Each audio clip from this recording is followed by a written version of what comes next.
Ya, berjumpa lagi. Halo. Berjumpa lagi dengan saya moderator Reiner Widyatmoko dengan Eko Widyatmoko. Gelar sarjana hukum, gelar MPD.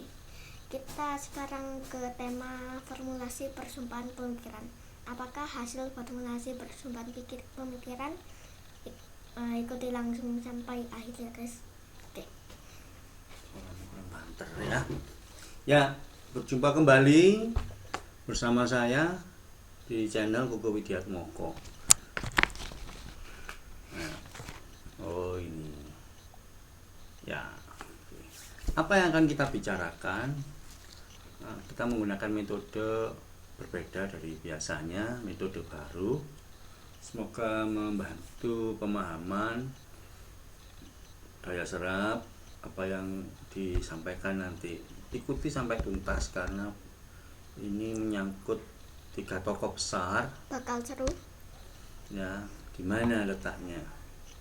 Oke, temanya adalah perjumpaan pemikiran.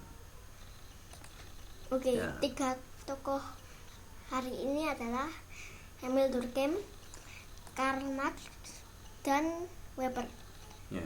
Jadi di pojok kiri atas ada Emil Durkheim, bawah ada Karl Marx, dan pojok kanan ada Weber.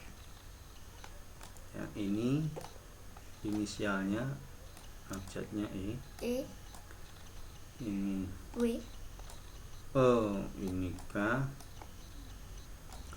Ini W. B. Bentar, iya. Ya. EKW. Eko Widyatmoko. Banyak literatur yang bisa dibaca, didalami terkait ketiga tokoh ini. Tokoh ini tadi ya. Baik Emil Durkheim, Karl Marx maupun Weber. Banyak latar belakang sosial, latar belakang akademis, latar belakang ekonomi, latar Teknologi. ekonomi sosial budaya dari tiap-tiap tokoh ini bisa dibaca dan dipelajari. Kali ini kita akan mencari beberapa titik temu dari mereka yang menggabungkan antara ini dan ini. Baik, mari kita ikuti pembicaraan selanjutnya. Ya, yang pertama adalah Emil Durkheim. Emil Durkheim menyajikan 3 gagasan penting, 3 Yaitu gagasan utama. adalah fakta, bunuh diri, dan solidaritas. Ya. Fakta. Emil Durkheim menyajikan gagasan yang pertama tentang fakta. Fakta ini bukan hal yang nampak, tapi menurut Emil Durkheim adalah hal yang abstrak, tidak tampak, tetapi memiliki kekuatan, memiliki daya dorong bagi individu melakukan suatu hal. Yang pertama adalah fakta sosial. Fakta sosial ini artinya adalah hal-hal di luar diri individu yang mampu memaksa, mengikat individu melakukan suatu hal. Contohnya bisa sistem sosial, bisa simbol-simbol budaya, bisa nilai norma sosial, kultur juga. Jadi hal di luar individu. Sementara juga ada fakta individu, ini hal yang dari dalam diri individu, seperti motivasi, emosi, hasrat, dan lain sebagainya. Itu dari gagasan Emil Durkheim yang pertama. Lalu gagasan yang kedua tentang penelitiannya terkait dengan Bunuh diri. Ya, bunuh diri. cukup menegangkan juga ketika kita mendengar kata-kata bunuh diri. Cukup menarik juga ada orang yang menemukan gagasan bunuh diri. Menurut Durkheim, hasil penelitiannya ada 4 faktor, 4 kategori. 4 faktor bunuh diri. Yang pertama bahwa Solidaritas masyarakat rendah. solidaritas masyarakat rendah. Maksudnya bagaimana? Bahwa dalam situasi solidaritas masyarakat yang rendah, artinya solidaritas itu tidak mau tahu dengan kondisi individu lain dalam masyarakat tersebut, itu ternyata memicu terjadinya bunuh diri. Karena terlalu rendahnya. Artinya bahwa orang tidak mau tahu dan orang merasa sendiri. sehingga seolah-olah tidak ada yang mau peduli dengan dirinya. Dari situlah muncul fenomena bunuh diri. Lalu kategori yang kedua, solidaritas kelompok kuat. Tadi terlalu rendah, sekarang terlalu kuat. kalau tadi memang skopnya adalah masyarakat, nah, ini skopnya lebih pada kelompok. Artinya bahwa dalam sebuah kelompok kita pasti ikut di dalamnya, apapun label dari kelompok tersebut. Tapi harus diingat bahwa kelompok itu juga memiliki nilai solidaritas, ikatan solidaritas. Begitu kuatnya ikatan solidaritas kelompok, ternyata menurut Durkheim bisa menimbulkan bunuh diri. Orang berani melakukan bunuh diri demi kelompoknya, demi mendapat pengakuan dari kelompoknya. Itu menjadi salah satu kategori dari bunuh diri. Lalu kategori yang ketiga adalah aturan yang ketat. Aturan sosial yang ketat ternyata juga membuat orang itu melakukan bunuh diri, hasil penelitiannya Emil Durkheim. Karena terlalu ketatnya aturan. Sehingga orang mau bertindak sesuatu itu takut. Jangan-jangan saya pelanggaran kena sanksi dan lain sebagainya, sehingga menyebabkan orang mengalami depresi yang kuat, sehingga dia menyebabkan bertindak bunuh diri. Lalu kategori yang keempat, tidak punya pegangan. Jadi dia seperti sangat individu, tidak punya teman lain, tidak punya kelompok, dan tidak terlalu kenal masyarakat. Sehingga dia mengalami kondisi yang anomi, tidak punya pegangan hidup, saya harus bertindak seperti apa, bagaimana. Dari keterasingan itulah menyebabkan dia akhirnya melakukan bunuh diri. Itu pendapat gagasan Emil Durkheim yang kedua. Lalu gagasan Emil Durkheim yang ketiga yaitu tentang solidaritas. Solidaritas menurut Durkheim ini terkait dengan pembagian kerja. Bahwa dalam suatu masyarakat pembagian kerjanya didasarkan pada solidaritas. Ada dua solidaritas yang disajikan oleh Emil Durkheim, yaitu yang pertama solidaritas mekanik.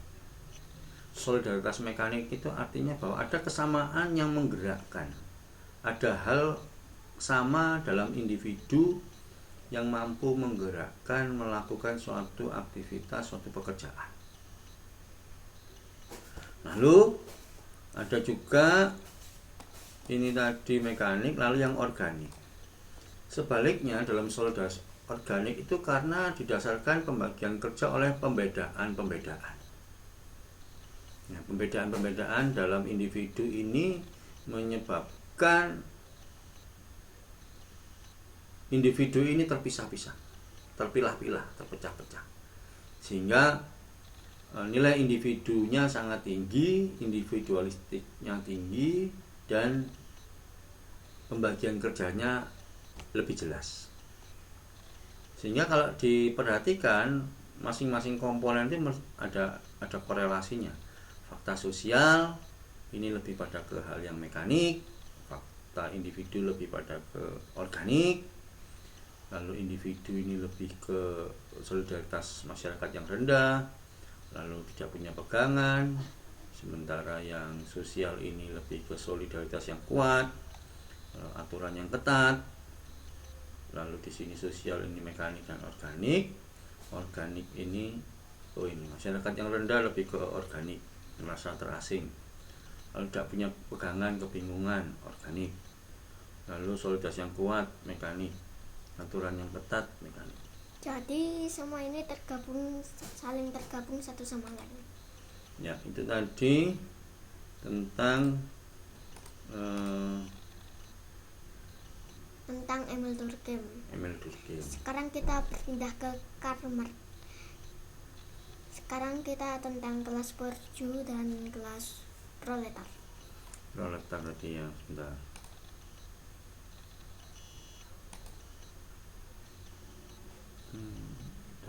Ada kesalahan, saudara. Nah, bukan. Oke, ya, sekarang kita masuk ke Emil Durkheim. Ke Karl Marx. Apa gagasan dari Karl Marx? Yang pertama bahwa sekelompok orang menguasai alat produksi, sementara sebagian besar orang yang lain tidak. Maksudnya bahwa ada orang-orang sekelompok kecil, jumlahnya sangat sedikit, yang menguasai alat-alat produksi seperti tanah, ekonomi, teknologi, modal, ekonomi dan lain sebagainya dikuasai oleh sebagian kecil orang. Sementara semakin lama dikuasai, semakin besar pula pengguna teknologi. Sementara banyak orang yang tidak mampu menguasai itu semua. Jadi digunakan dengan manual. Dari pendapat itu, Karl Marx ternyata membuat kategori kelompok. Bentar. Ini ada yang namanya kelas borjuis dan kelas proletar. Kelas borjuis itu tadi orang sekelompok orang yang menguasai alat produksi, sementara kaum proletar adalah orang-orang yang tidak mampu memiliki. Dari dua kelas inilah terjadi pertentangan. Yang borjuis punya pandangan bahwa kaum proletar itu malas, maka dia harus dipaksa untuk bekerja lebih keras. Sementara yang kelas proletar punya pandangan bahwa yang borjuis enak-enakan, sementara kaum proletar harus bekerja keras. Dari pertentangan-pertentangan ini, masing-masing kelas melihat negatifnya, sisi negatif masing-masing saling melihat. Muncullah konflik sosial. Nah, terjadi konflik yang luar biasa antar kelas. Demonstrasi itu salah satu wujud dari konflik sosial antara kelas borjuis dan kelas proletar. Ketegangan baik demo dalam perusahaan maupun di luar perusahaan. Lalu kita geser ke berikutnya. Max Weber ini salah satu tokoh penting juga dalam sosiologi yang menyajikan satu gagasan bahwa tindakan individu ditujukan bagi individu.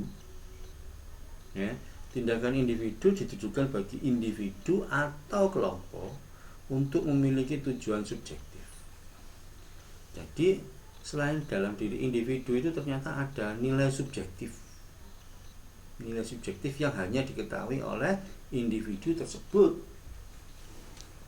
Lalu pendapat yang kedua bahwa Max Weber mengatakan perlu menggali secara lebih mendalam makna atau Verstehen, makna subjektif, yaitu makna subjektif atas tindakan sosial.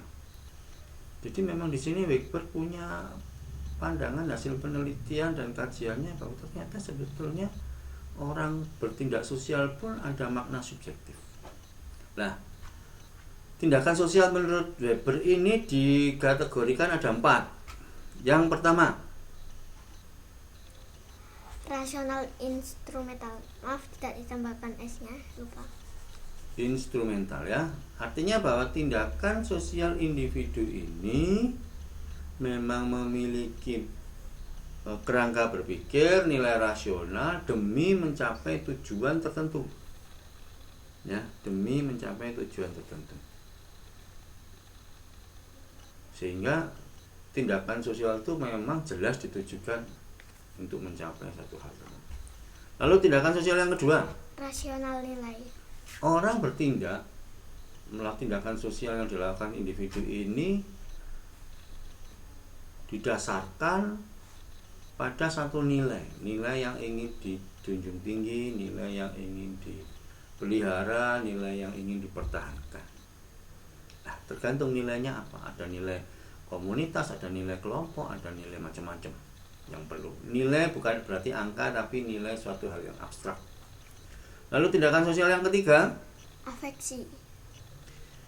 Weber mengatakan bahwa tindakan sosial individu itu dikategorikan yang ketiga adalah afeksi, berdasarkan suatu perasaan yang dimiliki sehingga orang itu tergerak untuk melakukan, merasa iba, kasihan, perhatian dan lain sebagainya. Itu merasa afeksinya yang didasari untuk melakukan satu hal. Lalu tindakan sosial yang keempat adalah tradisional.